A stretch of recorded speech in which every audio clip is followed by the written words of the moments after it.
ত্রয়োদশ জাতীয় সংসদ নির্বাচনে ঢাকা ১৭ আসনে বাংলাদেশ জামায়াতে ইসলামীর প্রার্থী ডাক্তার এস এম খালেদুজ্জামান নিরাপত্তা নিয়ে গুরুতর আশঙ্কার কথা জানিয়েছেন। এ বিষয়ে তিনি রাজধানীর বনানী থানায় একটি সাধারণ ডায়েরি করেছেন,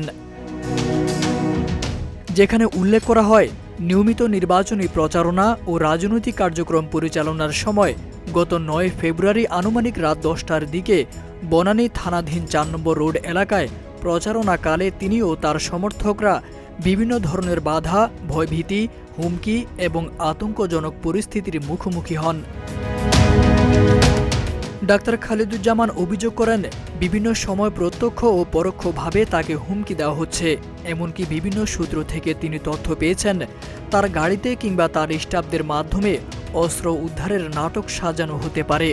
আজকে আমি জানলাম একটি সূত্রে যে আমার এগেনস্টে অবৈধ অস্ত্র রাখার একটা নাটক, যেমন আগে বই নিয়ে জঙ্গি এবং বিভিন্ন জায়গায় অস্ত্র উদ্ধারের নাটক হতো রাষ্ট্রীয়ভাবে, আমরা দেখেছি এরকম একটা নাটক আমার বিরুদ্ধে হতে পারে।